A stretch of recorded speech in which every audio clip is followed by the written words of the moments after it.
Hi, everyone. Welcome back to Epic English Club. I'm Lily. I'm Max.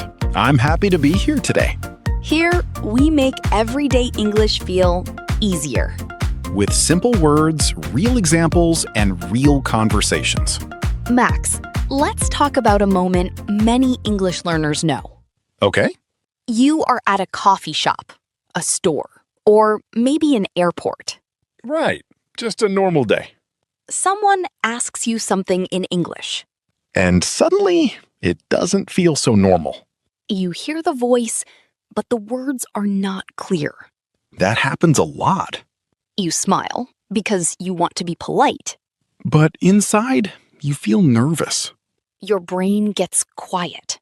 And you think, please don't ask me another question. Exactly.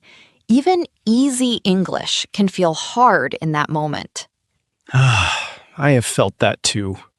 But here is the good news. You do not need a perfect answer.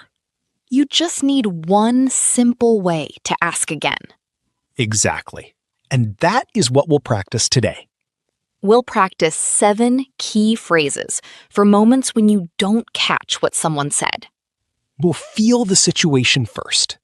Then we'll make the key phrase clear. The goal is simple. Stay calm Ask again. and come back into the conversation. I like that. You don't have to disappear. Exactly. One small sentence can bring you back. Let's start with a coffee shop moment. The cashier asks you something. There is music behind you. You hear the voice, but not the question. Your heart jumps a little. In that moment, one soft word can help. Key phrase 1 is, sorry? Use it when you need a quick repeat. It gives you a tiny pause. You're not stuck anymore. Let's practice it in a coffee shop moment. Do you want it hot or iced? Sorry? Hot or iced? Iced, please. There it is. You asked again. And the moment passed. Small win. Yes, a small win. Now you are walking outside with a friend. There are cars, people, and street sounds. Your friend says something, but the street is loud. You don't want to pretend you heard it. I get that. Pretending is stressful. Key phrase 2 is, what was that? Use it with friends or people you know well. It works well because the situation is casual. Let's practice it with a friend. The bus is here. Come on. What was that? The bus is here. Let's go. Oh, okay. Let's go. No big pause. No awkward smile. You just asked again and kept moving. Much better than pretending. Much better. Now imagine someone gives you important information. Maybe a time, an address, or a room number. You hear part of it, but not enough. And now you feel pressure. Because this information matters. This is the moment when guessing feels risky. Yes, and you don't have to guess.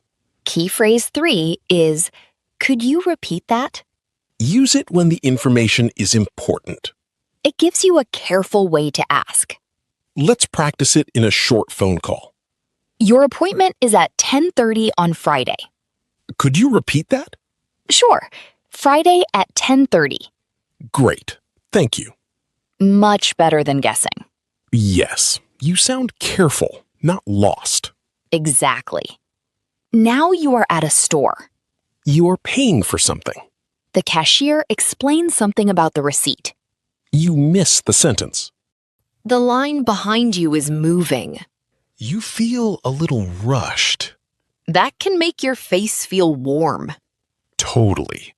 But you can still ask calmly. Key phrase 4 is, sorry, could you say that again? Use it when you want to sound polite. This sounds polite without being too formal. It gives you a polite way back into the conversation. Let's practice it in a store situation. You need the receipt to return it. Sorry, could you say that again? Sure. Please keep the receipt if you need to return it. Oh, okay, thanks. Now you know what to do. Yes, you don't have to walk away confused. You can ask again and feel clear. Exactly. Clear is better than guessing. Now you are at a restaurant. The place is busy. People are talking. Plates are moving.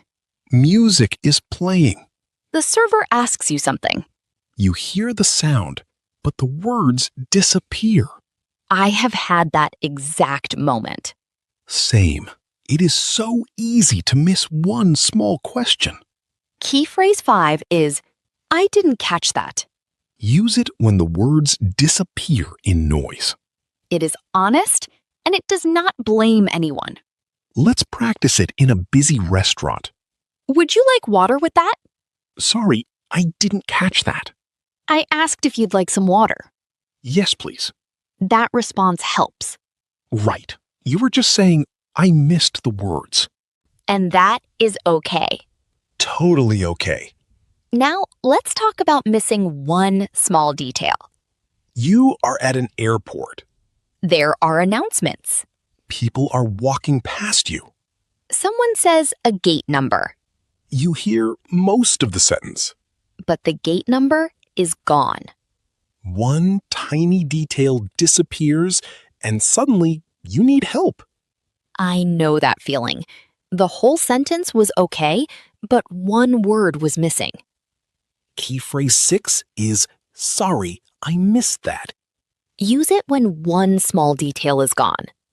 Like a gate number at the airport. Let's practice it with a gate number. The flight leaves from gate 8. Sorry, I missed that. No worries, it's gate 8. Got it. Thank you. Now you have the detail, Exactly. and the conversation keeps going. Now let's talk about fast English.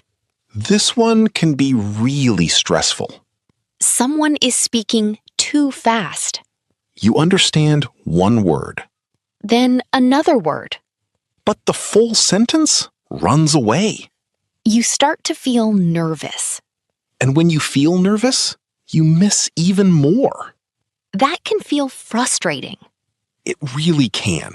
You know some English, but the speed gets in the way. Key phrase 7 is, could you speak a little more slowly? Use it when English feels too fast. It gives the other person a clear way to help you. Let's practice it with fast instructions. Enter your email, press next, and check your inbox. Sorry, could you speak a little more slowly? Of course. First, enter your email. Then, press next and check your inbox. Thank you. Good. Now the steps are clear. Exactly. You asked again, and the next step was easier. These 7 key phrases are small, but they are powerful.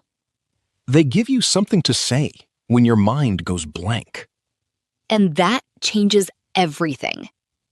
You don't have to just smile and hope, You have a way back. and you can stay in the conversation. Before we finish, let's recap the 7 key phrases. For a quick repeat, use one short phrase. Sorry, With friends, use a relaxed phrase. What was that? For important information, use a careful phrase. Could you repeat that? For a polite moment, use, sorry, could you say that again? When the words disappear, use, I didn't catch that. When one small detail is gone, use, sorry, I missed that. When English feels too fast, use, could you speak a little more slowly? Now you have a phrase for moments like these. A small phrase can keep the conversation going. That's it. You don't need to catch every word the first time. Real conversations are not perfect. You can pause. You can breathe. You can use one small phrase. And come back into the conversation. And this week, if you don't catch something in English, try one of these phrases. Just one. That is enough. Then come back and tell us in the comments which phrase you used. We'd love to hear your small win. If this helped you, subscribe to Epic English Club. Practice a little every day. Real conversations, natural English. See you next time. Thanks for listening. Take care.